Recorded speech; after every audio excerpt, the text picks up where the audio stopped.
इस शख्स से शादी कर इस लड़की को लगा था कि इसकी जिंदगी अब नए सफर पर निकल पड़ी है। पति ने शादी से पहले बड़े सपने जो दिखाए, खुद को सिविल कॉन्ट्रैक्टर बताया, बिजनेस, पैसा, पावर की वजह से लड़की भी शादी के लिए मान गई। लड़की की मां बीजेपी से जुड़ी थी तो लड़के द्वारा दिया गया बायोडाटा पर भी शक नहीं किया गया। लेकिन शादी के कुछ ही समय बाद जो सच्चाई सामने आई, उसने लड़की और उसके परिवार वालों के पैरों तले जमीन खिसका दी। नमस्कार, मेरा नाम है गौरव जगताप और आप देखना शुरू कर चुके हैं अनकही। तो ये मामला इंदौर और नागदा से जुड़ा हुआ है। लड़की इंदौर की रहने वाली है और लड़का नागदा का। लड़के की मां नागदा में बीजेपी पार्षद भी है और सभापति भी। तो अब पूरा मामला बता देता हूं। बीजेपी नेत्री ने अपने पुत्र आदित्य की शादी 13 जनवरी 2024 को इंदौर की एक लड़की से कराई। शादी के वक्त जो बायोडाटा दिया गया था उसमें लिखा था कि लड़का सिविल कॉन्ट्रैक्टर है। शादी हो गई, कुछ दिन तक सब कुछ ठीक चला, लेकिन लड़की का आरोप है कि कुछ दिन ठीक चला, लेकिन जब लड़का काम धंधे पर नहीं जा रहा था तो उसने पूछ लिया कि ऑफिस क्यों नहीं जाते, जिस पर दोनों में खूब विवाद हुआ। एक बार आप पीड़िता से ही सुनिए उसके साथ क्या क्या हुआ। पहुंची तो मुझे ये पता चलता है कि मेरी जो शादी हुई है वो गलत बायोडाटा के बेस पे की गई है और मुझे जो शादी में गहने चढ़ाए गए वो पूर्ण रूप से नकली है। इस विषय पे जब मेरी उनसे बात हुई, मैंने उनसे बात करना चाहिए कि आप लोगों ने हमारे साथ इतना गलत क्यों किया, तो उनका ये जवाब आता है कि जो बायोडाटा है वो तो 4 साल पुराना है। और जब मैंने गहनों को लेके बात की कि आपने मेरे और मेरे परिवार के साथ फ्रॉड क्यों किया, तो उन्होंने कहा कि हम राजनीतिक परिवार वाले हैं, तू अगर इसको लेके कहीं जाएगी भी कंप्लेंट करने तो हमारा कुछ नहीं बिगड़ेगा और हम तो है ना सब संभाल लेंगे। हमारा प्रशासन में भी बहुत अच्छा दबदबा और राजनीति में भी बहुत अच्छा दबदबा। इसको लेकर फिर इन लोगों ने धीरे धीरे मुझे प्रताड़ित करना स्टार्ट किया।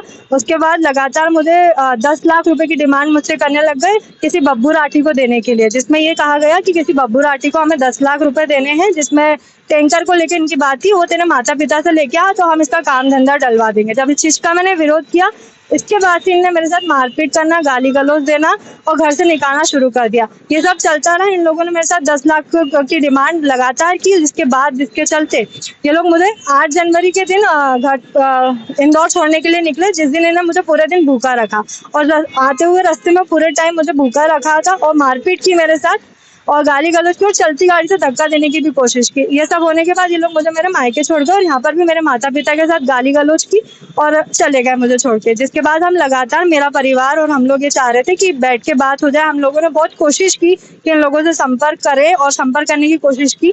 उसके बाद भी ये लोग हम लोगों से बात करना नहीं चाह रहे और उसके बाद अब इन लोगों ने क्लियर कर दिया कि क्या बोलते हैं, हम लोग तेरे को रखना नहीं चाहते हैं, तुम वहीं रहे और है ना क्या बोलते हम तेरे को रखेंगे नहीं और अब तुम वहीं पर आए।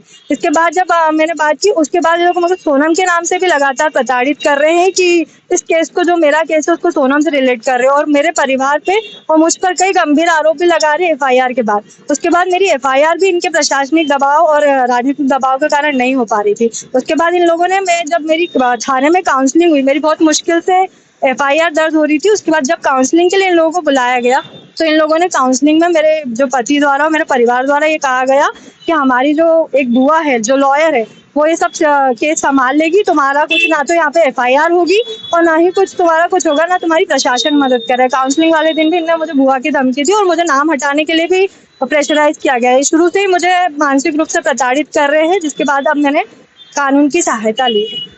पॉलिटिकल इन्फ्लुएंस किस तरीके का है, किस पद पे हैं वो लोग? जो मेरी सास है वो बबीता रघुवंशी जी जो है वो भाजपा जिला अध्यक्ष है और वहाँ से भाजपा से पार्षद भी है, जिसके चलते वो राजनीतिक प्रभाव लगातार मुझ पर बना रही हैं और कह रही हैं कि मेरा जो विधायक है वहाँ पर और जो प्रभारी उन लोगों से भी बहुत अच्छा वो है, तो तेरा कुछ भी नहीं होने वाला है और मैं तुझे और भी अलग अलग केसों में फंसा दूंगी। वो बात बता रहे हैं कि इतना बड़ा परिवार है, ये सब चीजें हैं, लेकिन वास्तविक स्थिति क्या है वहाँ की?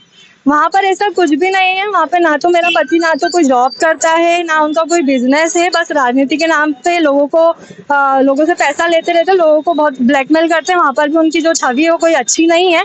उसके बाद उनका कुछ भी नहीं है। इधर मामले में एडिशनल डीसीपी का कहना है कि महिला थाने में लड़की ने मामला दर्ज करा है, जिसकी जांच जारी है।